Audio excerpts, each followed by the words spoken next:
Who you think is at fault? I think that as adults, you're both equally responsible. So you think it's hold on. So you think it's 50-50? I think that it's 50-50 for sure. All right. I think that it's 50-50 because number one, if she didn't say put on a condom, but condoms can bust too. But number two, I think that he was careless when he let it go. So it was or not pull out or accidents, whatever. So I think that equally, like when you decide to do this with another party and you decide not to use protection, it's a risk. And then for him, you did it multiple times. Like you ain't learned from the first one or the second one or the third one or the fourth one. Didn't learn to not use protection, but you didn't learn that women are going to do what they want to do. And I am already scarred, not 1, 2, 3, or 4 times, but 7 times because every woman decided to do the same thing. You didn't learn your lesson. So once it starts history's repeating itself, I think that he's responsible for that in a sense. But the women, I definitely feel like, you being careless. All right, what's your opinion on that? Relax, bro. Come on, man. No, go ahead. What you dealing with, bro? It's both of them. It's both. You think it's 50-50? Can we get percentage-wise? 50-50. So you both say 50-50. Okay. 50-50 for sure. Okay. All right, here we go. The reason why it's not 50-50, and at least you have to, I'm just being honest. The reason why you have to at least lean it towards the woman, I'll even go, let's say 65 even, 35. But the reason why it's mostly on the women, we can't have sex with y'all unless you guys open your legs, regardless of it. If y'all are dealing with some ain't shit ass motherfucker or some dude that don't deserve you, which most women typically do, they usually deal with a dude that's of lower caliber than them, letting them up inside them. If you let this bum up inside your legs, you're responsible for that. Now, like I said, we can get into he could have wore a condom and shit like that. The 7 baby mamas, I'm not excusing that, but my whole point about it is though, he can't have access to you unless you open your legs. Just like you can't have access, just like you can't have an access of being my girl. You can't have access. If you do something, you're my girl, and you embarrass me, that's my fault.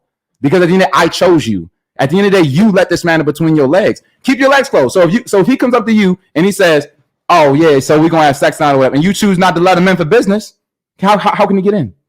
Besides rape. But I feel like sex changes people because you don't. Let's answer that question first. You can't take a condom that go on a penis. Why we keep going to the man? Because he could put a penis on. Why do he could put a condom? And she can keep her legs closed. Right, but still, since she opened them, he can still put a condom on. My thing is, you don't want her to get pregnant because at the end of the day, a woman can make that decision that if you get her pregnant, you nut in her, and she gets pregnant, she can keep the baby. So you know the saying, you don't want a baby, you just want a nut. Put on a condom and nut in that condom. So you know the saying, what came first, the chicken or the egg? I don't care about that. Yeah, exactly, because it's irrelevant, because it's the woman's fault. She need to keep her fucking legs closed. Ladies. Because this is what I think. People can't mutually agree to have sex. Hold on, ladies. Who gives access, though? Who gives access, though? I've been quiet. So why just because the access is given and it's ladies, all her fault? But you got to screen this dude. Hold on. Like, I'm not about to wife no hoe. If I wife a hoe, that's on me. Yo. Because I gave her access to the relationship. Yeah, he should have screened her because she kept the baby. Now you got 7 kids. Apparently to him, it ain't his responsibility. Hey, listen. He said they can't find out. I'm about to go right now. Y'all talking a bunch of bullshit right now. I done heard both y'all say 50-50 and all that other bullshit. It's bullshit, okay? I'm going to put 95% of the onus on the fucking woman and 5% on the guy. I'm going to tell you this stat that I repeat on this show day in and day fucking out. 33% of men are either virgins or have not had sex in the past year. Or sitting in your DMs. You got to understand that the majority of guys do not get fucking laid at all. Why do you think that there's a rise of OnlyFans, the GFE experience? Porn use among men are sky high for this exact reason. Only the top 20% to 15%, depending on who you asking, percentage of guys are getting fucking laid. Okay. Now, with that being common knowledge, now you gotta think about this shit. Okay, right? So, if most guys aren't getting laid, and this guy is, what does that say about the type of men that women like? Because I want you to think about this too, right?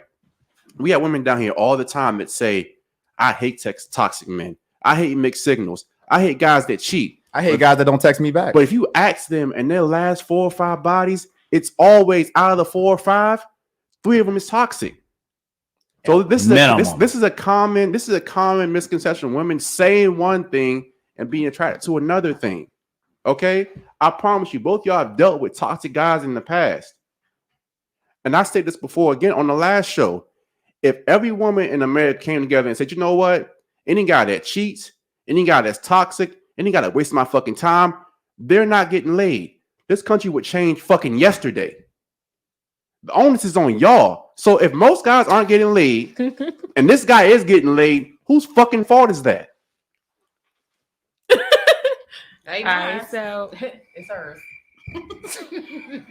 It ain't mine. I gotta worry about it. let me ask You want? William. He said he was looking for you. No. He said he won number 8. Lies.